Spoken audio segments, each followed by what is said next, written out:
Assalamualaikum warahmatullahi wabarakatuh. Good afternoon, Solihah. How are you today? Are you ready to study? Baiklah, Ananda Solihah. Hari ini kita akan mempelajari materi PKN dan SBDP. Sebelumnya Ustazah mohon maaf karena di kata salamnya di sini terpotong ya assalamualaikumnya ya. Nah, selanjutnya sebelum kita belajar ada baiknya kita berdoa dulu. Ada berdoa, tangan diangkat, kepala ditundukkan, berdoa mulai. Bismillahirrahmanirrahim. Raditu billahi rabba wa bil islami dina wa bi muhammadin nabiyya wa rasula. Rabbi zidni ilma warzuqni fahma. Amin. Nah, setelah berdoa kita lanjut ke materi selanjutnya. Materi kita yang pertama adalah materi PKN, yaitu mengenal aturan menjaga kebersihan rumah. Tema 6, subtema 1, lingkungan rumahku. KD-nya KD 3.2 dan keterampilannya 4.2. Kita lanjut ya Solihah. Ini materinya ada di buku tematik tema 6, tapi besok baru Ustazah bagikan buku tematiknya ya. Jadi besok tidak perlu lagi membawa buku tema 5-nya. Cukup membawa buku daring, mengumpulkan challenge penilaian harian, dan juga membawa buku tulisnya. Baiklah, Ustazah lanjut ya. Rumah adalah tempat tinggal kita bersama keluarga. Rumah yang sehat membuat kita nyaman. Contoh ciri rumah yang sehat adalah bersih dan nyaman. Menjaga kebersihan rumah merupakan kewajiban setiap anggota keluarga. Ada aturan dalam menjaga kebersihan di rumah dan aturan itu harus dipatuhi agar kebersihan rumah tetap terjaga ya. Selanjutnya, apa saja sih contoh peraturan dalam menjaga kebersihan di rumah? Nah, ada gambarnya, misalnya membuang sampah pada tempatnya. Jadi, kalau kita mau menjaga kebersihan di rumah, di lingkungan rumah kita, yang pertama adalah kita harus membuang sampah pada tempatnya atau tidak membuang sampah di sembarang tempat. Yang kedua, merapikan dan membersihkan tempat tidur. Setelah bangun tidur, Ananda bisa langsung membersihkan dan merapikan tempat tidur. Selanjutnya, menyapu rumah, menyapu halaman rumah, dan menyapu di dalam rumah ya. Dan terakhir mencuci piring setelah makan. Sebenarnya masih banyak lagi contoh peraturan dalam menjaga kebersihan di rumah yang dapat kita lakukan bersama keluarga. Nah, selanjutnya mematuhi aturan di rumah.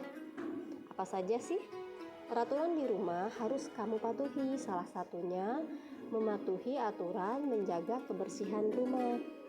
Apa saja sih peraturannya? Nah, jika peraturan rumah tidak dipatuhi, maka yang pertama yang akan terjadi, rumah akan kotor dan menjadi sarang penyakit. Yang kedua, rumah yang kotor membuat kita tidak nyaman. Nah, selain itu coba perhatikan gambar di bawah ini. Nah, di gambar yang di samping ya ini ya. Rumahnya terlihat sangat berantakan. Mainan di mana-mana, tempat sampah bertebaran. Piring yang sudah selesai makan tidak dicuci, tidak dibawa ke dapur. Jadi sehingga nantinya banyak serangga yang datang ke rumah. Jika kita malas membersihkan rumah, beginilah jadinya. Suasana rumah jadi kotor dan tidak nyaman ditempati. Banyak semut, lalat, dan serangga lainnya. Pakaian yang kotor dan menumpuk juga akan mengundang nyamuk. Nah, itulah sebabnya mengapa kita harus membersihkan rumah, karena kalau rumah yang kotor akan disenangi oleh serangga-serangga yang akan menimbulkan penyakit kepada keluarga tugas kita. Nah, selanjutnya ada aturan yang harus dipatuhi dalam menjaga kebersihan. Apa saja ya? Nah, yang pertama, lantai rumah harus dibersihkan dengan cara disapu dan dipel. Semua pajangan di rumah dibersihkan menggunakan pemoceng agar terhindar dari debu.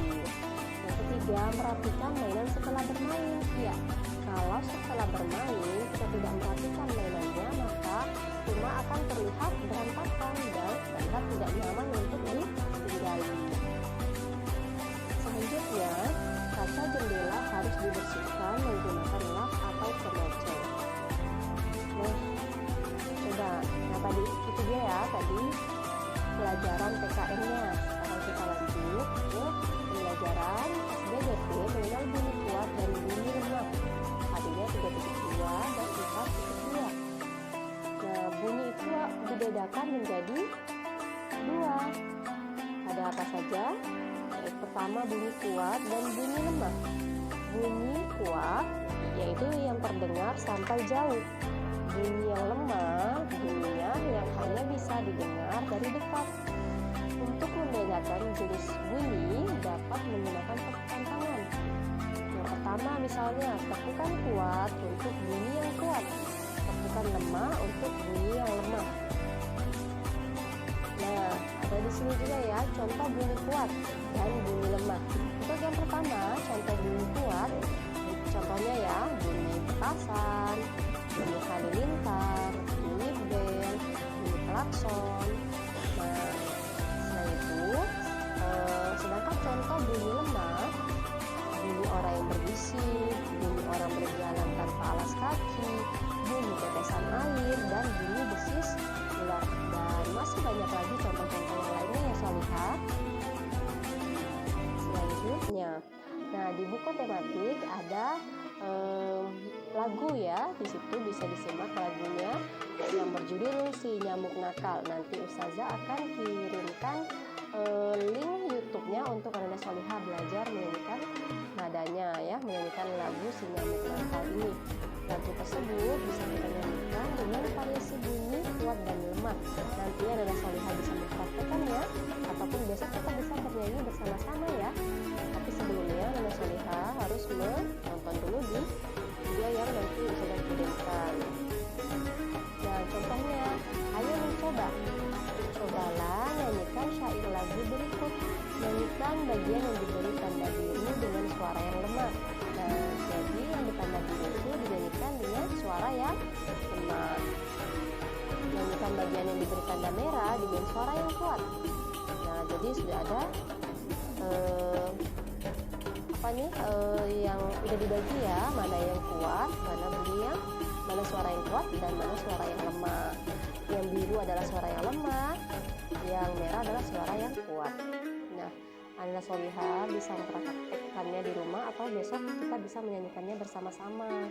Untuk hari ini Ustazah belum bisa mencontohkannya karena Ustazah masih full ya. Selanjutnya, mungkin sampai di sini saja pembelajaran kita Ananda Solihah.